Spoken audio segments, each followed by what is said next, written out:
ഈ വിഷയത്തെപ്പറ്റി സംസാരിക്കണ്ടെന്ന് വിചാരിച്ചാണ്. പക്ഷേ എൻ്റെ നാട്ടിലുള്ള ഒരു മാധ്യമ പ്രവർത്തകരുടെ അവതരണം കണ്ടപ്പോൾ സാധാരണക്കാരനായി എനിക്കും രണ്ട് വാക്ക് പറയണമെന്ന് തോന്നി. അമീൻ എന്ന ഈ ഇക്കയുടെ വീഡിയോ കണ്ടപ്പോൾ എനിക്കും തോന്നി അതുതന്നെയല്ലേ ശരിയെന്ന്. നിങ്ങളൊന്ന് വീഡിയോ മുഴുവനായി ഒന്ന് കണ്ടു നോക്കൂ. ആ മാധ്യമ പ്രവർത്തക പറയാണ്, കുറ്റാരോപിക്കപ്പെട്ട ആത്മഹത്യ ചെയ്ത യുവാവ് ഒന്ന് ചവിട്ടി താഴ്ത്തിയിട്ടു. എന്നാൽ ഈ സ്ത്രീയെ പറ്റി പറയുന്നത് തനിക്കുണ്ടായ അനുഭവം സമൂഹ മാധ്യമത്തിൽ പങ്കുവെച്ച യുവതി ഒന്ന് പൊന്തിച്ചിട്ട്.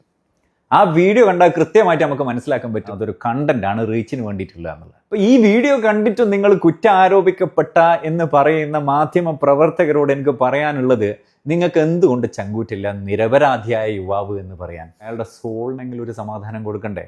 ഇനി അത് പോട്ടെ, അയാൾക്ക് വേണ്ടപ്പെട്ടവരില്ലേ, അവർക്ക് മാനമില്ലേ? അവരുടെ താങ്ങും തണലും മരിച്ചുപോയി, വീണ്ടും വീണ്ടും അവരുടെ മാനം പാതാളത്തിലേക്ക് ചവിട്ടി താഴ്ത്തണോ? ഇദ്ദേഹത്തിൻ്റെ ഫോട്ടോ വെച്ചിട്ട് വീഡിയോ ചെയ്യുന്ന ഒരുപാട് ആൾക്കാരുണ്ട്. ദയവ് ചെയ്തിട്ട് ഇദ്ദേഹത്തിൻ്റെ ഫോട്ടോ ബ്ലറാക്കുക. കാരണം ഇക്കാരണത്താലാണ് ഇയാൾ സൂയിസൈഡ് ചെയ്തത് എന്ന് നാളെ ചർച്ച ചെയ്യപ്പെടും. അതിൽ നമ്മൾ ഓരോരുത്തരും ഉത്തരവാദിയുമാണ്. ഇതേ സ്ത്രീ ദുബായ് ഗോൾഡ് സൂക്കിൽ അർബല്ല ഫ്രാഗ്രൻസിൻ്റെ സ്റ്റോറിൻ്റെ ഫ്രണ്ടിൽ വന്നിട്ട്, മെട്രോ ഉള്ള ബിൽഡിംഗ് ആണ് അത് കേട്ടാ, ഒരു നല്ല കണ്ടന്റ് ഇട്ടിന്. പക്ഷെ കണ്ടന്റ് ഇടാൻ വന്നപ്പോൾ മുഖത്തൊക്കെ ഒരു പെയിൻ്റെല്ലാം അടിച്ചിട്ടാണ് അവരുണ്ടായിരുന്നത്. ഈ ഭാഗത്തൊക്കെ ഈ ബ്ലൈൻഡ് ആയിട്ടുള്ള ആൾക്കാരെ മെട്രോയിലേക്ക് ഗൈഡ് ചെയ്യുന്നതിനായിട്ടുള്ള ഒരു സ്റ്റെയിൻലെസ് സ്റ്റീലിൻ്റെ ക്യൂബ്സ് ഫ്ലോറിലുണ്ട്. അതിന് ടാക്ടൈൽ എന്നാണ് പറയുക. ഈ സ്റ്റിക്ക് കൊണ്ട് ഇങ്ങനെ തടവി നോക്കിയിട്ട് ഈ ബ്ലൈൻഡ് ആയിട്ടുള്ള ആൾക്കാർ പോകുന്നത്. ഇതെന്തിനാണെന്ന് എൻ്റെ സ്റ്റോറിൻ്റെ ഫ്രണ്ടിൽ നിന്ന് സ്റ്റാഫിനോട് ചോദിച്ചു. സ്റ്റാഫിൻ്റെ കസിനാണ്, അവൻ അത് പറഞ്ഞു കൊടുത്തു, ബ്ലൈൻഡ് ആയിട്ടുള്ള ആൾക്കാർക്ക് പോകാനുള്ളതാണ്.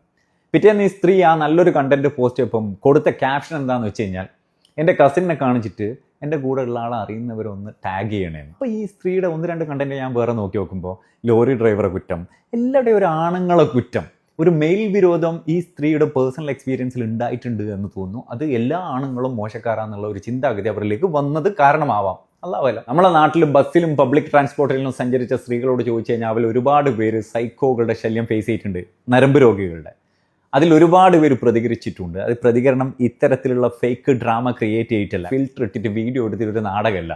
അവർ പോലീസിനെ ഏൽപ്പിച്ചിട്ടുണ്ട്, റിയാക്ട് ചെയ്തിട്ടുണ്ട്. ഈ സ്ത്രീ പറയുന്നത് ഇവരെയും തോണ്ടി എന്ന് പറയുമ്പോൾ എന്തുകൊണ്ട് റിയാക്ട് ചെയ്യുന്ന ഭാഗം ആ വീഡിയോയിലില്ല? ഇതുപോലുള്ള കണ്ടന്റുകൾക്ക് റീച്ച് കൂടാൻ കാരണം നമ്മൾ ഓരോരുത്തരുമാണ്. അപ്പോൾ ഉത്തരവാദിത്വം വീഡിയോ ഇട്ട ആൾ മാത്രമല്ല, നമ്മൾ എല്ലാവരും എടുക്കണമെന്നേ ഞാൻ പറയൂ. കാരണം വ്യക്തിഹത്യക്ക് ലൈക്കും കമൻറ്റും ഷെയർ ഇട്ട് കൊടുത്ത് ആ വീഡിയോ റീച്ചാക്കിയിട്ട് റീച്ചിനായി ചിന്തിക്കുന്ന സോംബികളെ പടച്ചു വിടുന്നത് നമ്മൾ ഓരോരുത്തരുമാണ്. ഇനി ആ വീഡിയോ ചെയ്ത സഹോദരിയോട് എനിക്ക് ചോദിക്കാനുള്ളത്, ആ വീഡിയോ ചെയ്യുന്ന അവസരത്തിൽ നിങ്ങളുടെ നീയത്ത് എന്തായിരുന്നു? എൻ്റെ വിശ്വാസപ്രകാരം ഇന്നമെല്ലാമാല് ഭിന്നിയാണെന്നുണ്ട്. നിങ്ങൾ എന്ത് ഉദ്ദേശ ലക്ഷ്യത്തിലാണ് വീഡിയോ എടുത്തത്? സത്യത്തിൽ അത് റീച്ചിനായിട്ടുള്ള ഒരു കണ്ടന്റ് ആയിട്ടല്ലേ നിങ്ങൾ കണ്ടത്? നിങ്ങൾക്ക് ഇപ്പം റിഗ്രറ്റ് തോന്നിയിട്ട് കാര്യമുണ്ടോ? ആ കുടുംബത്തിൻ്റെ മാനം നിങ്ങൾക്ക് തിരിച്ചു കൊടുക്കാൻ പറ്റുമോ? ആ മരിച്ചുപോയ യുവാവിൻ്റെ ജീവൻ നിങ്ങൾക്ക് തിരിച്ചു കൊടുക്കാൻ പറ്റുമോ? ഇനിയും ഇദ്ദേഹത്തിൻ്റെ വീഡിയോ കണ്ട് തെറ്റിദ്ധരിച്ചിരിക്കുന്ന ആൾക്കാരോട് പറയുവാനുള്ളത് ഒരേ ഒരു കാര്യമാണ്. നമ്മുടെ പ്രിയ സഹോദരൻ ദീപക് ശരിക്കും നിരപരാധി തന്നെയാണ്. അത് ആ വീഡിയോയിൽ നിന്ന് തന്നെ വ്യക്തമാകുന്ന കാര്യമാണ്. ആ പെൺകുട്ടി ഇൻസ്റ്റഗ്രാമിൽ റീച്ചിന് വേണ്ടി ചെയ്ത ഒരു കാര്യമാണ്. ഇന്ന് ഇൻസ്റ്റഗ്രാമിൽ മാത്രമല്ല, ലോകമെമ്പാടും ചർച്ച ചെയ്യപ്പെടുന്ന ഒരു വിഷയമായി മാറി. മുൻനിര മാധ്യമങ്ങളിൽ പോലും ഇപ്പോൾ അവളാണ് താരം. ഇതല്ലേ നീ ആഗ്രഹിച്ച റീച്ച്? അത് നന്നായി തന്നെ കിട്ടിയില്ലേ നിനക്ക്? എങ്ങനെ നീ അനുഭവിക്കാതിരിക്കും? ഒരു പാവം മനുഷ്യൻ്റെ ശാപം പേറിയിട്ടുള്ള ജീവിതമായിരിക്കും ഇനി മുഴുവൻ നിനക്ക് അങ്ങോട്ടുണ്ടാവുക. പാവം ഒരു വീടിൻ്റെ അത്താണിയെയാണ് നീ കാരണം ഇല്ലാതാക്കിയിരിക്കുന്നത്. ഈ പാപം നീ എവിടെ പോയി തീർക്കും? നിന്റെ ഇൻസ്റ്റഗ്രാം റീൽസ് കണ്ടതിന് ശേഷം മനസ്സിലായത് ഒരേ ഒരു കാര്യമാണ്. കണ്ടന്റ് അന്വേഷിച്ച് നടക്കുന്ന ഒരു വ്യക്തിയാണ് നീ. പക്ഷേ മറ്റുള്ളവരുടെ ജീവിതം വെച്ചാവരുത് നിന്റെ കണ്ടന്റ്. മറ്റുള്ളവരുടെ ജീവിതത്തിലേക്ക് ഇടിച്ചു കയറിക്കൊണ്ട് കണ്ടന്റ് ഉണ്ടാക്കുന്ന എല്ലാവർക്കും ഇതൊരു പാഠമാകട്ടെ. വളരെ കുറച്ച് ഫോളോവേഴ്സുള്ള ഇൻസ്റ്റഗ്രാമിൽ ഈ ഒരു കണ്ടന്റിന് ശേഷം ഒരുപാട് ഫോളോവേഴ്സ് കയറിയിട്ടുണ്ടായിരുന്നല്ലോ. എന്ത് കണ്ടിട്ടാണ് നിങ്ങളെല്ലാവരും അവളെ ഫോളോ ചെയ്തിരിക്കുന്നത്? എന്തായാലും ഇൻസ്റ്റഗ്രാം ഇപ്പോൾ പൂട്ടിക്കെട്ടിയല്ലോ. എന്തായാലും അവളെ പുതുതായി ഈ ഒരു കണ്ടന്റ് കൊണ്ട് ഫോളോ ചെയ്ത എല്ലാവർക്കും ലേശമെങ്കിലും ഉളുപ്പില്ലേ എന്ന് ചോദിച്ചുകൊണ്ട് വീഡിയോ ഞാൻ അവസാനിപ്പിക്കുന്നു.